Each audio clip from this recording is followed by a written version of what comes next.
Hi, everyone. Welcome to the Nitty Gritty of Real Estate podcast. Today, we're going to be going more in depth on title and escrow.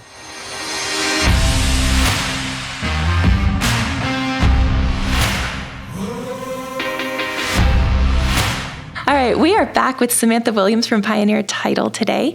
Thanks for joining us again. Yes, thank you. All right, so last episode, we went over some very basics. What's the difference between escrow? What's the difference in title? How does it protect buyer and seller? Today, we're going to get a little more into it for somebody who is maybe in a contract. The first thing I want to talk about is what exactly starts the escrow process? So we don't consider escrow opened until we have an earnest money deposit. So normally we get these days, everything's electronic. So the buyer and or the listing agent emails us the purchase contract, fully executed purchase contract. At that time, we reach out to the buyer and ask for the earnest money. There are numerous ways to deposit earnest money. Once we have the earnest money and a fully executed contract, we are considered an open escrow. Okay, so the buyer is going to need to get you that earnest money. Again, in Arizona, it's within the first 24 hours. Other states vary. You can talk to somebody local. But that earnest money, personal check, wiring instructions, cashier's check. All of those, except for cash, is acceptable for earnest money, yes. Okay, great.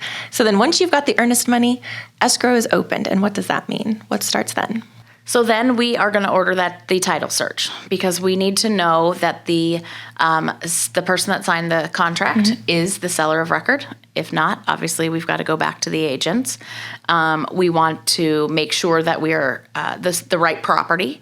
So in Arizona, and again, I can't speak to other states, but in Arizona, addresses are only used for really the post office and for us to find a house.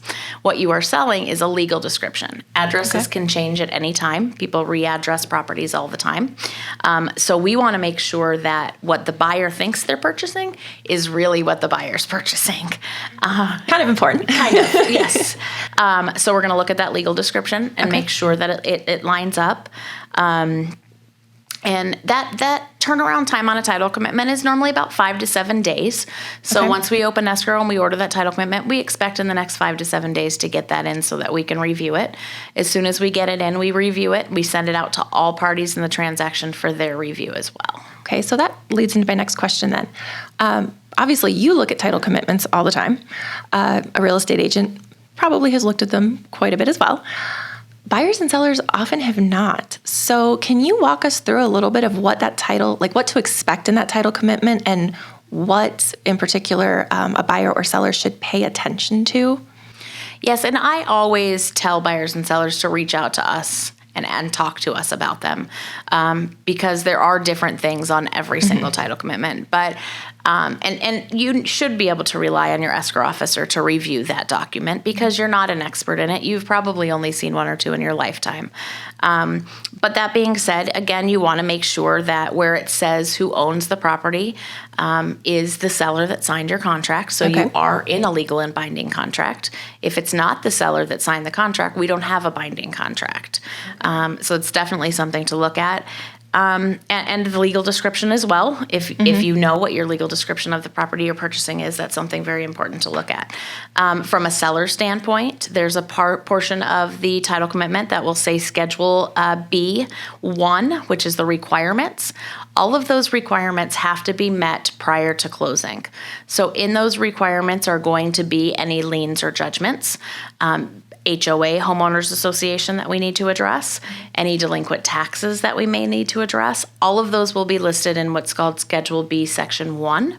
Schedule B Section 2 are the exceptions to the title policy. What that states is what we are accepting out of our policy, what we are not insuring. So that is something, when we're talking on commercial transactions, we go a lot more in detail into exceptions. Residential transactions, not so much. Residential, you're going to see your exceptions as your CC&Rs. We do not insure over CC&Rs. We do not insure over utility easements on a property. We do not insure over, if there is, we do make sure there's legal access, so that is insured. But those exceptions are what we're accepting out of our title policy. Hey everyone, we want to interrupt this episode to let you know that we are a Keller Williams Southern Arizona franchise. Also, we are licensed realtors practicing equal housing. Now, let's get you back to the podcast. Okay, and just for those who, again, don't look at it often, CC&Rs. What are you talking about with CC&Rs? So codes, covenants, and restrictions are generally placed on a property by a homeowners association. And it tells you what you can and cannot do with a property. So they may say you can't have chickens. They may say you can't park an RV. You can't park on the streets. Those are you can't paint your house black, right? It's to keep the neighborhood looking nice, keep the value up, and it's something that was agreed upon by the builder and then the homeowners. The CC&Rs can be amended through time, but those are regulated by your homeowners association. Okay, and so if somebody has a particular question about something on the CC&Rs, the best point of contact would be the homeowner association. Okay. We will send them straight to the homeowner association. Yeah. Okay. All right. So the seller should then review, make sure that there's no liens on there that they're unaware of. Make sure that if there are liens, that everything was filed correctly. The buyer should be on the lookout in that section B, part 1. Part 1 is the requirement, Right. that the seller should look at. Yep. All right. So the buyer then should be looking at the title commitment, part B, section 1, to just, again, see what's going to have to be taken care of before they can then become the legal owner of the property. Now, I'm assuming if you see a bunch of different items on there, maybe a little bit of a heads up, it's going to be a little more complicated. Closing could possibly take longer. Absolutely. So, for example, right now, IRS tax liens are taking a very long time to get payoffs on. So if you see that there's an IRS tax lien, a federal tax lien attached to the property, we're looking at a 60 to 90-day close. Okay. So it doesn't necessarily need to scare a buyer away. It's just, again, you're going to have to look at each individual circumstance, but be aware that if there's items that show up, again, the closing could take a little longer than anticipated. Correct. Absolutely. Okay.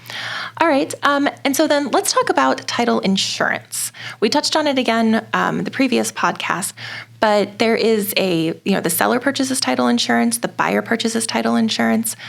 What's the difference and what's the purpose?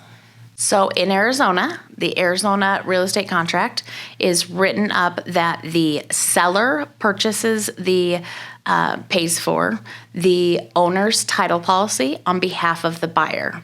So that is going to ensure the buyer that they are the legal owners of the property and that it is free and clear of any encumbrances or liens other than ones that the buyer may have put on at closing. So if the buyer gets a loan at closing, then obviously there's going to be that loan on title. However, what we are ensuring is that all of the other liens have been paid off and released. So when we get a payoff statement for that loan, we then submit the payoff funds to the lender and require them to release the lien. We also follow up to make sure that release gets recorded with the county. So in Arizona, the seller pays for it, but there are numerous states that the buyer pays for the title insurance. Now on the lender's title policy, assuming that the buyer does get a new loan, the buyer pays for the lender's title policy, ensuring that the lender is in first lien position in case they need to foreclose. There's no loans ahead of them. If it's a cash transaction, the buyer does not need to purchase any additional title insurance as they'll receive their owner's policy. Okay, so the seller is basically guaranteeing, or you are guaranteeing, that the title is free, clear, everything is taken care of, and only liens put in place by the buyer are what they're taking on. There's nothing else that they would have to worry about that anybody could come after them later. And then the buyer is guaranteeing the person who loaned them the money that they've got basically first dibs on the property should something happen. Yeah. Okay. All right. So the next thing I want to talk about was closing costs. Closing statements, settlement statements can kind of be called different things, again, different states. But in Arizona, what is somebody going to get at the closing table as far as like closing statement, closing costs? What does that look like? Can you walk us through that? So a closing statement, there will be a buyer's closing statement and a seller's closing statement. That will show every dollar that is being transferred in this escrow. So on a seller's closing statement, you'll see the purchase price as a credit to the seller, and then you'll see their payoffs as a charge. You'll see that owner's title policy as a charge. Escrow fee in Arizona per the contract is split 50-50 between buyer and seller, but again, different in other states. So make sure to contact your local title and escrow company.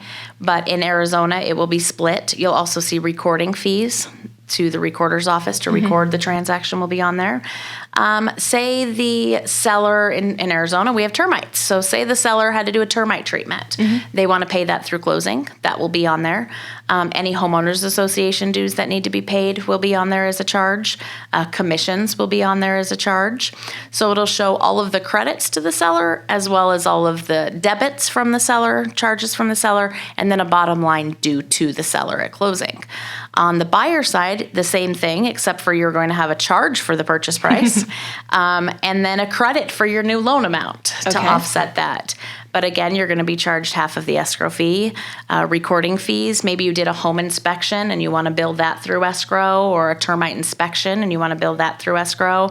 Any upfront dues that may be due to the homeowners association, you're going to pay your homeowner's insurance. That's your fire, flood, hazard insurance.